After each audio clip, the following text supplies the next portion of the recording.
본문 말씀에 보시면 믿음의 한 사람을 소개하고 있는데 그 사람의 이름은 에녹입니다. 에녹은 누가 뭐래도 특별한 믿음을 가지고 산 사람임에 틀림이 없는데요. 그래서 그는 믿음장이라 불리는 이 히브리서 11장에 보시면 아벨이라는 사람에 이어서 두 번째로 소개되고 있습니다. 그래서 5절에 보시면 믿음으로 에녹은 죽음을 보지 않고 옮겨졌으니 이렇게 소개하고 있죠. 자, 그리고 끝부분에 보시면 그는 옮겨지기 전에 하나님을 기쁘시게 하는 자라는 증거를 받았다, 이런 말씀도 있습니다. 자, 그러니까 이 말씀을 종합하잖아요. 그러면 에녹은 이 세상을 살아가는 동안에 믿음으로 하나님을 기쁘시게 해드리는 삶을 살았다, 그걸 보여주는 겁니다. 자, 제가 왜 이 말씀을 드리는지 6절을 보시면 답을 알 수가 있습니다. 자, 6절 앞부분도 보세요. 믿음이 없이는 하나님을 기쁘시게 못하나니, 그렇게 나오죠.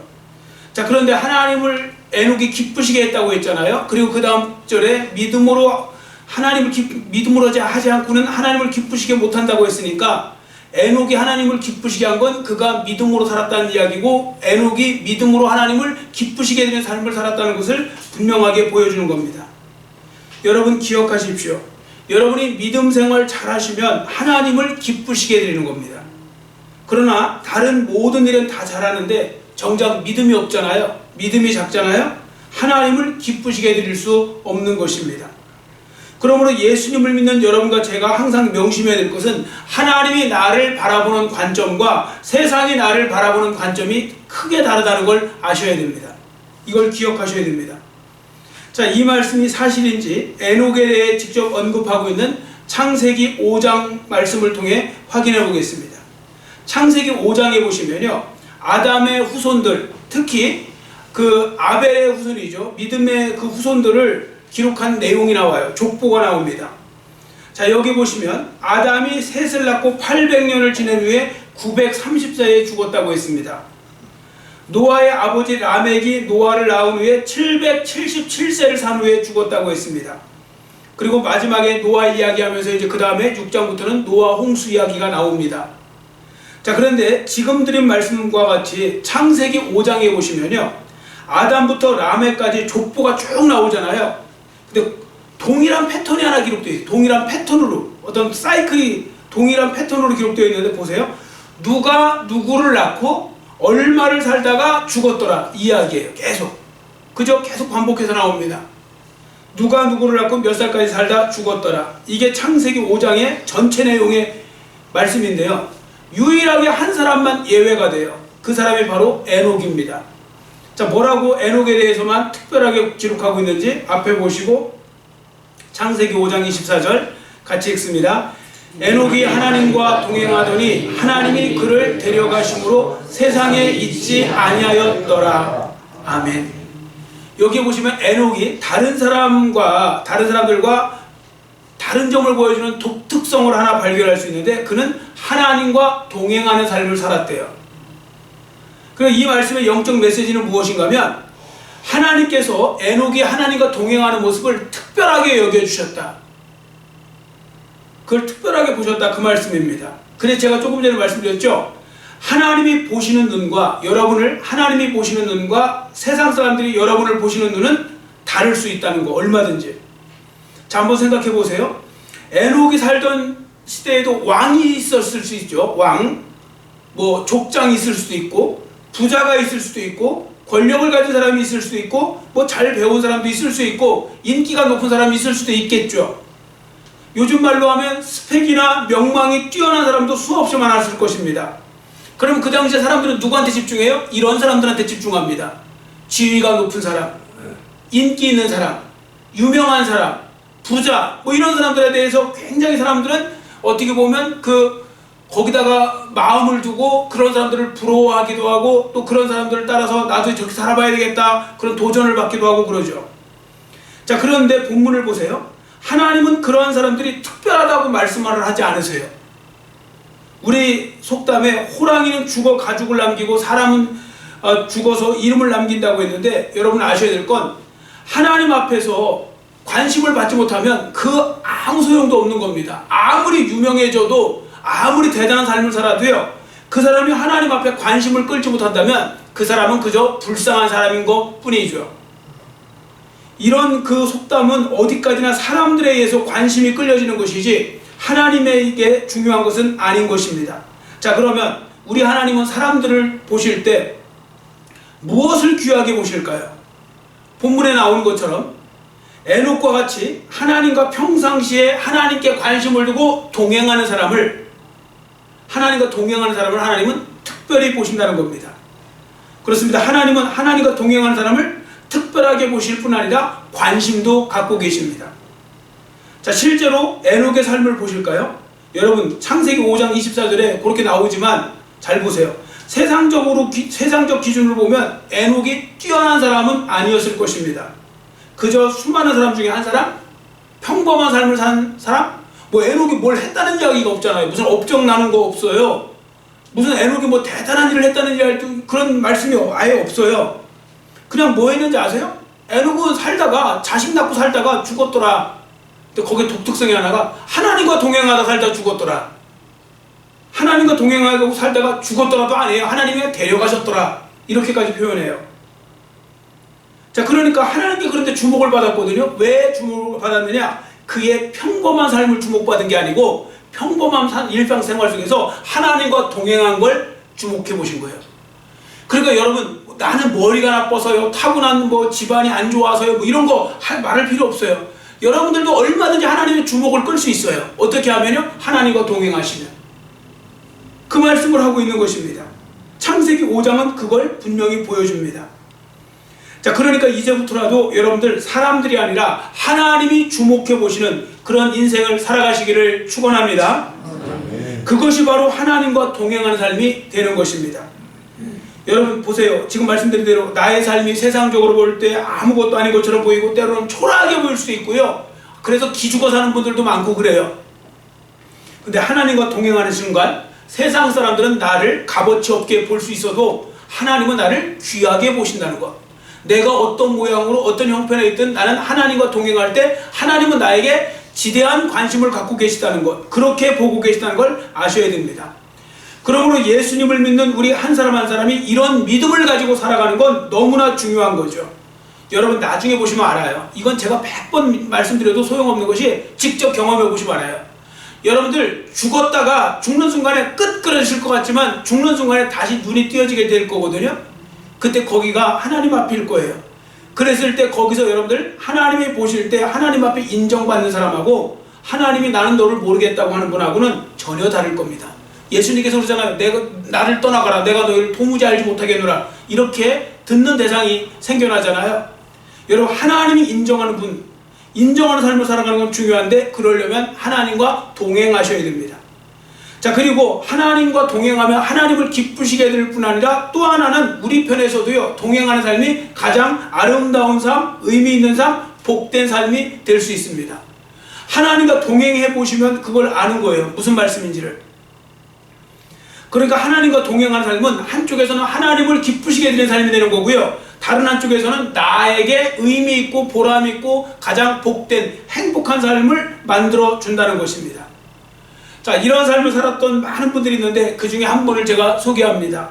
여러분들도 이제 들어보셨던 그 17세기에 프랑스의 그 갈멜 기도원, 거기에 이제 로렌스 형제라는 거, 로렌스 형제 이분이에요. 브라더 로렌스라 해서 그냥 로렌스 형제라고 불러요, 저분을. 근데 저분이 젊을 때 전쟁에서 부상을 입어갖고 평생 다리도 절고 정식 교육도 제대로 받지 못해서 글도 잘 모르고 그러는 분이었습니다. 근데 어느 날 마음이 이제 들어서 마음에 이제 뭔가 생각이 들어서 수도원에 들어가서 살기로 결정을 합니다. 그런데 수도원에 들어가서 일을 맡아보니 가장 어떻게 보면 하찮게 여겨지는 주방 보조, 부엌에 들어가서 일하는 거, 그것도 하루에 수십 명, 수백 명이 넘는 그 수도원 공동체에 있다가 보니까 맨날 그냥 눈만 뜨면 밥 해야 되고, 그런 거 설거지 해야 되고 그런 겁니다. 감자 껍질 벗기고, 기름때 묻은 냄비, 그릇 닦는 일, 그게 하루 일과의 전부였다고 합니다. 그러다 보니까 로렌스 형제도 처음에는 그런 생각이 들었대요. 아, 내가 이렇게 그 무의미한 일을 하려고 여기 들어온 거 아닌데, 뭐 나는 여기 와서 좀 조용히 하나님과 기도하면서 뭔가 그냥 그럴싸하게 좀 말씀도 좀 읽고 뭔가 이렇게 좀 하려고 그랬는데 맨날 지금 이거 부엌 일 하다가 보니까 시간이 다 가고 나 여기 왜 들어왔나 이런 생각이 들었대요. 그러다가 하나님이 어느 날 은혜를 주신 거예요. 그리고서 은혜를 받고 보니까 생각이 바뀌었어요. 어떤 생각이 바뀌었느냐면요, 이런 거죠. 하나님은 부엌에도 계신다. 이게 이제 믿어지기 시작한 거고, 이게 깨달아지기 시작한 거예요. 하나님은 부엌에도 나와 함께 계신다. 그러면 이 프라이팬에서 요리하는 그 순간도, 식탁을 닦는 순간도, 그릇을 닦는 순간도 하나님은 나와 동행하고 계신 것이다. 자, 이렇게 생각이 바뀌니까 로렌스 형제는 이때부터 주방의 모든 허드렛 일을 하는 동안에 하나님과 대화를 나누기 시작했대요. 그러니까 하나님과 대화를 나누는 거예요. 감자를 깎을 때도 하나님, 이 감자를 먹는 형제들에게 새 힘을 주옵소서. 프라이팬 또 그릇을 씻을 때도 주님, 제 영혼의 더러운 죄악도 이처럼 깨끗하게 씻겨서 해달라고, 그런 식으로 또 고백하고 하나님과 대화를 나누는 겁니다. 자, 그랬더니 부엌이 그저 허드렛 일을 하는 하찮고 힘들기만 한 장소가 아니라 하나님과 교제하고 하나님과 깊은 사랑을 나누는 거룩한 지성소가 되더라는 것입니다. 그러니까 어제까지만 해도, 그 전날까지만 해도, 예를 들어서 나는 지금 시간 다 낭비하고 있네, 아무도 알아주지 않고 이름도 날릴 수 없고 뭐 무슨 성과가 있는 것도 아니고 맨날 반복되는 이 집안일 하듯이 그것만 하고 있으니 내 인생은 완전히 헛되네, 이렇게 했는데 그게 아니더라는 겁니다. 거기가 오히려 또 조용히 하나님과 교제할 수 있는 그런 거룩한 지성소가 되더라는 거죠. 자, 이렇게 오랫동안 계속해서 이제 일을 했잖아요. 그러다 보니까 하나님과 동행하면서 부엌 일을 하다 보니까 이상한 일이 벌어져요. 주방에서 일하는 로렌스 형제의 저분의 얼굴에서요, 세상이 줄 수 없는 깊은 평안과 거룩한 광채가 흘러나오더래요. 부엌에서 일하는 사람이. 그러다 보니까 많은 수도사와 성직자들이 영적 침체에 빠질 때마다 더 위에 있는 그 수도사를 찾아가서 상담을 하는 것이 아니라 로렌스 형제를 찾아와서 상담을 하더래요. 그래서 상담을 하러 오는 것도 아니래요. 그냥 와서 로렌스 형제 얼굴을 쳐다보고 있으면 그냥 자동 위로가 되고 영혼이 힐링이 돼갖고 치유가 돼갖고 돌아가곤 했다고 합니다. 근데 나중에 자기는 안 하려고 했는데 나중에 이분이 거기 수도원 원장이 돼요. 그러니까 사람들이 그냥 자기가 올라가려고 한 게 아니고 사람들이 올려다 놔요. 여하튼 그는 부엌에 있을 때든지 언제든지 항상 그 주님과 동행하는 법을 배워요. 이분의 일상이 정말, 그 궁금한 분은 여하튼 하나님의 임재 연습이라는 책이 있어요. 얇은 책. 그 기독교 서적을 읽어보시면 거기 쭉 다 나와요. 여하튼 이 로렌스 형제의 삶은 아주 중요한 영적 교훈을 하나 주는데 뭐냐면, 인생의 진정한 의미는 무슨 위대한 일, 거창한 일을 하고 있느냐에 따라 달리지 않고 아주 작고 사소한 일이라 할지라도 그 속에서 하나님과 동행하고 있느냐, 거기에 달려있다는 것입니다. 진짜 인생의 의미는요. 왜냐하면 하나님과 동행하는 삶은 평범한 일상도 얼마든지 가치 있고 의미 있는 거룩한 예배로 바꿔놓는 신비로운 힘이 있기 때문에 그런 것입니다. 여러분, 다시 말씀드립니다. 하나님과 동행하는 삶이야말로 가장 아름다운 삶이 되는 거고요. 가장 의미 있는 삶, 복된 삶, 더 나아가 가장 기쁜 삶, 특히 요즘 같은 어려운 때는 가장 위로받는 삶을 우리가 살 수가 있는 것이죠. 그러므로 중요한 건요, 내가 이 세상에서 얼마나 뛰어나고 얼마나 오래 살았느냐가 중요한 거 아닙니다. 자, 예를 들어 볼게요. 여러분들, 오래 사는 게 복이라고만 생각하시면 그러면 에녹은 가장 불쌍한 사람이 되는 거 아닐까요? 자, 왜 그런가 보세요. 에녹 시대 때 있잖아요. 창세기 5장에 보시면 평균 연령이 어느 정도 될 것 같아요? 900살이에요. 여러분, 10분의 1도 살기 어렵잖아요, 지금은. 900살 평균 연령이요. 자, 그래서요, 마할랄렐 같은 사람은 895세 살았거든요. 900살이 평균 연령이 좀 넘으니까 895세 사는 마할랄렐이 만약에 죽잖아요. 그 사람들이 좀 아쉽다, 조금 더 살았어야 되는데 895세. 그리고 라멕 같은 사람은 몇 살 살았냐면 777세 살았거든요. 777이에요. 777세. 그 사람은 요절한 거예요. 요절이 뭔지 알죠? 요절. 이 요라는 말이 일찍 죽다는 뜻이에요. 일찍 죽을 요에다가 꺾일 절자 쓰는 거예요. 일찍 꺾였다, 그 일찍 죽었다 했을 때 요절, 이런 표현을 쓰는 거거든요. 요절. 자, 그럼 한번 생각해 보세요.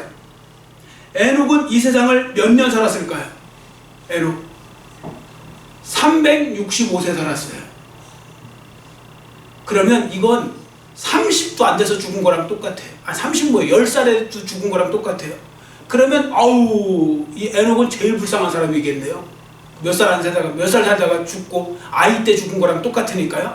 남들 900살 살 때 300대 살다가 갔으니까요. 자, 근데 그거 아닌 거 여러분 아시잖아요. 에녹이 본문 보면 불쌍해 보입니까? 창세기 5장 보면 제일 부러운 사람이죠. 왜 그런지 아세요? 그가 하나님과 동행했기 때문에 그런 겁니다. 그리고요, 하나님과 동행하면서 1년을 살더라도 하나님과 동행하면서 하나님과 교제하면서 믿음 안에 산 사람하고 그냥 하나님 없이 산 사람하고는 아무 소용도 없는 겁니다. 그래서 시편 기자도 고백하잖아요. 주님께서 거하시는 주의 그 어떤 그 성전에서 그 차라리 한 날 사는 게 궁궐에서 천년 사는 것보다 천날 사는 것보다 낫다고. 그러니까 하나님 없이 나는 천날 살 거면 주님과 하루 살고 말겠다고. 그런 고백입니다. 그만큼 중요한 것입니다. 이처럼 하나님과 동행하는 삶을 사는 건 중요한데요. 그 사람의 그러면 인생은 아름다운 인생, 특별한 인생이 되는 것입니다. 여러분, 누군가가 여러분에 대해 소개할 때 여러분 이름 앞에 하나님과 동행하는 사람이라는 수식어가 붙기를 축원합니다. 그는 하나님과 동행했던 분이죠. 야, 진짜 그분은 진짜 하나님과 동행한 분이죠. 자, 그러면 우리는 어떻게 하나님과 동행하며 살 수 있을까요? 기도로 하나님과 동행하라고 말씀을 드리고 싶습니다. 자, 6절을 보세요. 본문 6절에 앞에 보시면 믿음이 없이는 하나님을 기쁘시게 하지 못하나니 하나님께 나아가는 자는, 그렇죠, 하나님께 나아갈 때 우리가 대표적으로 할 수 있는 게 뭡니까? 기도로 나아가는 거죠. 여러분, 날마다 기도로 하나님을 만나러 가고 싶으시면 기도하시면 돼요. 어디 가야 하나님이 계신가요? 하시면 안 돼요. 어디 가야 하나님이 계신 게 아니고 기도하시면 하나님을 바로 만나실 수 있어요. 기도로 하나님께 나아가는 겁니다. 그러니까 에녹이 하나님과 동행한 비결은 뭐에 있어요? 에녹의 기도에 있다는 것을 알 수가 있는 거죠. 그래서 오늘 설교 제목을 에녹의 기도 배우기라고 정한 것입니다. 에녹의 기도 배우기. 제가 거기다가 이렇게 약간 또 꺽쇠까지 해놨죠. 에녹의 기도, 꺽쇠. 이게 우리말도 좀 어떤 때는 좀 어려울 수 있어요. 에녹의 그냥 기도 배우기 꺽쇠를 안 해놓으면 에녹이 기도를 배웠다는 건지 우리로 하여금 에녹의 기도를 배우라는 건지 헷갈리실까봐 제가 또 친절히 꺽쇠까지 해놔서 에녹의 기도를 우리가 배우는 겁니다. 에녹이 기도를 배웠다는 뜻이 아니라. 자, 여하튼 하나님과 동행하게 만든 에녹의 기도는 어떤 특징을 가지고 있는지 봅니다. 첫 번째, 에녹의 기도는 하나님을 온전히 신뢰하는 기도였습니다. 하나님을 온전히 신뢰하고 믿는 기도였죠. 자, 6절을 보시면요, 본문 6절에 성도들이 믿어야 할 것 중에 특별히 두 가지를 기록합니다. 첫 번째, 하나님이 살아계시다는 것. 두 번째, 하나님을 찾는 자에게 상 주신다는 걸 믿은 거예요. 또 그게 믿어야 그게 진짜 믿음이라는 것입니다. 자, 그러면 이 말씀을 기도에 적용시켜 보면 하나님은 살아계시고 나의 기도를 듣고 계신다는 걸 의심 없이 믿는 것, 그게 중요한 것입니다. 에녹은 그렇게 한 거죠. 자, 한번 생각해 보세요. 지금 많은 성도들이 지금 기도하지 않는 이유가 뭘까요? 많은 성도들이 기도 잘 안 해요. 아예 기도랑 담쌓고 사는 성도들도 많아요.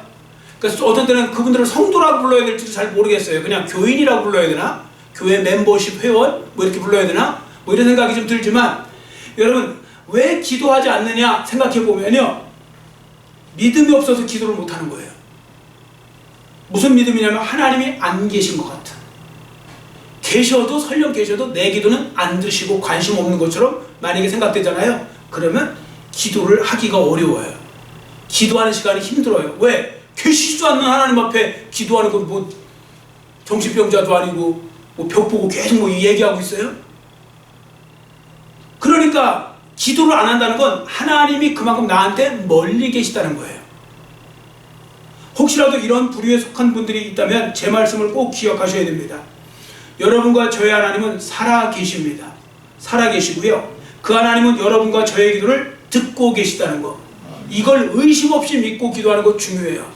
그러니까 하나님이 살아계시고 다 지금 보고 계시고 여러분의 일거수일투족, 여러분 행동과 모든 걸 다 보고 계시는데 하나님이 말씀을 안 하시고 마치 숨어 계신 하나님처럼 가만히 계시니까 이게 진짜인지 아닌지를 모르는 거예요, 본인이.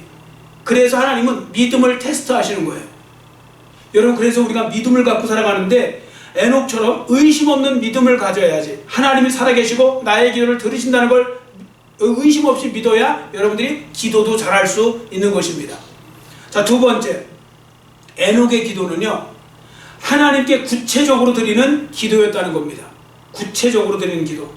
자, 창세기 5장 21절 22절 앞에 보시고 같이 읽겠습니다. 에녹은 65세에 무두셀라를 낳았고 무두셀라를 낳은 후 300년을 하나님과 동행하며 자녀들을 낳았으며. 아멘. 동행했다는 말은 할라크라는 단어를 쓰는데 걷다, 기본적으로 같이 걷다. 그러니까 동행은 뭐냐? 같이 걷는 거예요. 여러분들 어디 갈 때, 걸어갈 때 동행한다, 그런 표현을 쓰잖아요. 그게 기본 단어인데 이 할라크라는 단어 앞에 있잖아요. 에트라는 그런 그 접속사가, 아니 그러니까 전치사가 붙으면요, 그 어떤 뜻이냐면 부부관계라는 뜻이에요. 이게 그만큼 한 몸을 이룬 것처럼 친밀하다는 뜻을 할 때 할라크 해갖고 그런 표현 쓰거든요. 그러니까 에녹이 여러분들 잘 생각해 보시면 무언가 필요할 때만 하나님께 기도했다는 말이 아니에요. 그는 사이좋은 부부간의 일상에서 일어나는 소소한 일까지 쭉 이야기하면서 나가는 거 있잖아요. 쓸데없는 이야기, 농담까지 다 하면서 주고받으면서 하면 참 그런 부부들 보고 금슬 좋다 그러지. 1년에 2마디 하는 부부 보고 금슬 좋다 소리는 안 하잖아요, 사람들이. 뭔가 이야기도 뭐 이렇게 잘하고 뭐 그럴 때 아유 좀 사이 좋아 보인다고 그러지 않을까요? 자, 그러니까 하나님께 일상적이고 소소한 일까지 다 아뢰었다는 거예요. 동행했다는 건요, 그 에녹이 특별할 때만 하나님 찾아가서 기도했다는 말이 아니고 항상 기도 속에서 하나님과 교제했다, 그런 말씀이 되는 겁니다. 그러니까 하나님과 동행을 잘하려면 기도도 잘하셔야 돼요. 여러분, 나는 기도는 안 하는데 하나님과 잘 동행하고 있습니다. 그런 것처럼 거짓말이 없어요. 제가 뻥이라고 하려다가 지금 헛소리라고 하려다가 지금 너무 셀 것 같아갖고, 기도도 안 하면서 나 하나님과 동행하고 있다, 그런 말은 하지 마세요. 안 하는 게 나아요. 그런 말은 아예. 그러니까 하나님과 동행하려면 기도를 많이 하셔야 돼요. 그러니까 기도를 일단 안 하는 분들은 하나님과 동행하는 삶이 아니에요. 그건 확실해요. 자, 세 번째, 마지막으로 에녹의 기도는 하나님과 친밀한 교제를 하는 기도였습니다. 친밀한 교제. 이 친밀한 교제는 친밀에 관심을 두고 하는 거예요. 어떤 일에 내가 요구하는 요구사항에 목적을 두는 게 아니고 그냥 같이 있는 그 같이 친밀함, 친함을 위해서 그 자연스럽게 나오는 그런 교제를 하는 거죠. 자, 5절 앞부분을 보세요. 본문 5절 앞부분에 믿음으로 에녹은 죽음을 보지 않고 옮겨졌으니 하나님이 그를 옮기심으로 다시 보이지 아니하였느니라. 자, 여기 보시면 하나님이 그를 옮기셨다고 그랬어요. 근데 창세기 5장에 분명히 다 죽었다는 얘기 나오잖아요. 몇 살 살고 누구 낳고 죽었더라. 누구 낳고 몇 살 살다가 죽었더라. 죽었더라. 죽었더라. 그랬는데 이 에녹만 데려가셨다고 했거든요. 옮겨가셨다. 그러니까 이게 살았다는 뜻이잖아요. 그러니까 살아서 들림받은 사람 2명 왜 성경 퀴즈에 나오잖아요. 그럼 에녹하고 누구예요? 엘리야. 그죠? 엘리야, 에녹 이렇게 나오는 이유가 뭐냐면 뭔지는 잘 몰라요. 이게 도대체. 그 어떤 분은 또 아니 살아서 어떻게 간단 말입니까? 이 몸, 그건 하나님이 알아서 특별히 뭘 어떻게 하셨겠죠. 저도 몰라요. 그건. 근데 분명한 건 다 죽었다고 했는데 에녹만 살았다. 뭔가 그런 의미거든요. 그래서 에녹이 예수님을 예표하기도 하고요. 그게 결국 나중에 부활을 예표하는 것도 되고 다 그런 걸 보여주는 겁니다. 여하튼 분명한 건 이렇게 제가 말씀드릴게요. 뭐냐면 아니 얼마나 좋으시면 이렇게 하셨을까 하나님이요. 얼마나 좋으셨으면 이렇게 하나님께서 데려가셨을까. 그만큼 하나님은 에녹을 좋아하셨고 에녹도 하나님을 좋아하셨고 서로 사랑하는 관계 속에 있으셨던 겁니다. 그는 하나님께 친밀한 기도를 드릴 수도 있었던 거죠. 그 식당하는 분한테 제가 이제 들은 건데 이제 그분이 이제 농담 삼아 한 이야기는 맞아요. 그건 뭐라고 했냐면 이렇게 식당을 오래 하다 보면 금방 표시난대요. 저 부부인지 지금 아직 결혼 안 한 그 연인인지 뭐 이런 거 금방 안 돼요. 그럼 뭐 여러분들 금방 눈치채실 거예요. 어떻게 아는지 아세요? 연인들이나 이런 사람들 있잖아요. 특히 이제 사귄 지 얼마 안 되고 이런 사람들은요. 밥을 놓고도 밥 먹을 생각을 하고 계속 얘기를 한대요. 뭔가 계속 뭔가 이야기를 한대요. 근데 어느 부부는 이제 산상에 다 들어오잖아요. 아무 말도 안 하고 밥만 먹다가 나가는 분이 있대요. 100% 부부래요. 그냥 뭐 한마디 하기 어렵대요. 한마디도 잘 안 하고 그냥 어떤 때는 그냥 밥 먹고 그냥 뭐 하면 또 얘기를 하고 그냥 밥이나 먹어 하고서 이렇게 그렇게 하고서 간대요. 그 부부래요, 부부. 그러니까 친밀함이 떨어진 거죠. 오래 살다 보면 친밀함. 여러분, 하나님과의 관계도 마찬가지입니다. 하나님과 가깝지 않은 사람들, 하나님과 친밀하지 않은 사람들은 기도할 내용도 없대요. 그러니까 서로 관심이 없으면 할 얘기도 없어요. 만나면 할 얘기가 없어요. 그럼 맨날 있는데 뭘 할 얘기가 있냐고 그러는데 그것도 아니에요. 그냥 안 한 거예요. 어느 순간부터. 그럼 자꾸 할 얘기가 줄어들어요. 그러니까 여러분들 물도 있잖아요. 예를 들어 우물 같은, 아니 뭐 이렇게 샘물 같은 것도 이렇게 펌프질해서 풀 때도요. 그냥 내버려두면 알아서 내려가 갖고 말라버려요. 뭔가 계속 퍼내야 되는데. 그래서 이제 그런 분들은 이제 할 얘기 없다고 그러는데, 그럼 할 얘기 계속 부부간에 얘기 잘하는 분들, 평생 잘하다가 죽는 분들은 도대체 뭐예요? 그런 분들은. 그러니까 여러분들 그냥 밥 먹고 일어서는 부부처럼 하나님과 친밀한 교제도 없이 그저 주일에 습관적으로 예배에 한번 나왔다가 가는 걸로 난 신앙생활하고 천국 갈 거라고 생각하시면 안 돼요. 굉장히 위험한 생각일 수 있어요. 평상시에도 하나님과 교제를 하셔야 돼요. 기도를 하셔야 돼요. 교회도 가능하면 자주 나오시고, 교회를 만약에 나올 형편이 아니면 혼자라도 교제하셔야 돼요. 기도하셔야 돼요. 그리고 하나님과 만나셔야 돼요. 안 그러면요, 나중에 여러분들 낯설어서 못 사실 거예요. 하나님과. 천국 가면 계속 하나님 앞에서 사셔야 되는데 얼마나 낯설겠어요. 그러니까 여러분들 하나님과 더 깊은 사랑에 빠지시고, 그러면 더 이상 기도는 부담감이나 의무감이 되지 않을 것입니다. 오히려 기도하는 시간이 행복한 시간이 되고 하나님과 동행하는 삶을 살게 되실 줄 믿습니다. 그러므로 오늘 주신 말씀을 잘 기억하시고, 특히 또 지금 인생이 힘들고 어려운 분들일수록 더욱더 주님을 찾고 주님과 교제하잖아요. 그럼 신기한 건 주님과 교제하는데 이쪽 일이 해결이 돼요. 왜 그런가 하면 하나님이 하나님과 교제하게 만들기 위해서, 하나님을 찾게 만들기 위해서 이쪽을 쪼여놓으시고 막아놓으시는 경우가 있거든요. 그래서 그 수로보니게 여인이 예수님 앞에 계속 믿음으로 나가니까, 여자야 내 믿음대로, 내 믿음이 크도다, 내 믿음대로 될지어다 그랬죠. 여자 믿음이 통과를 받으니까 딸은 알아서 나아요. 이 딸을 알아서 고쳐주세요. 그러니까 여러분들 그걸 잘 아셔야 돼요. 그래서 예수 믿는 사람들은 예수 안 믿는 사람하고 다르게 사셔야 된다니까요. 예수 안 믿는 사람들이 어떤 때 이렇게 할 때 더 노력하고 더 하니까 되던데요. 나도 그렇게 해야지. 이래서 잘못 살고 있는 거예요. 안 믿는 사람들하고 친하면 안 돼요. 그 사람들이 그렇게 나한테 영향을 줘요. 예수 믿는 사람도 거꾸로 하셔야 돼요. 나한테 문제가 있잖아요. 더 하나님을 바라보고, 그래서 무슨 일이 있고 그랬을 때 교회로 달려나오는 사람들이 복이 있는 거예요. 왜? 하나님을 붙잡으면 신기한 건 그 나머지가 해결이 돼요. 근데 자꾸 인간적인 방법, 세상 사람들이 사용하는 방법, 그걸 흉내내고 있으면 안 돼요. 점점 더 꼬이고요. 점점 더 힘들게 돼요.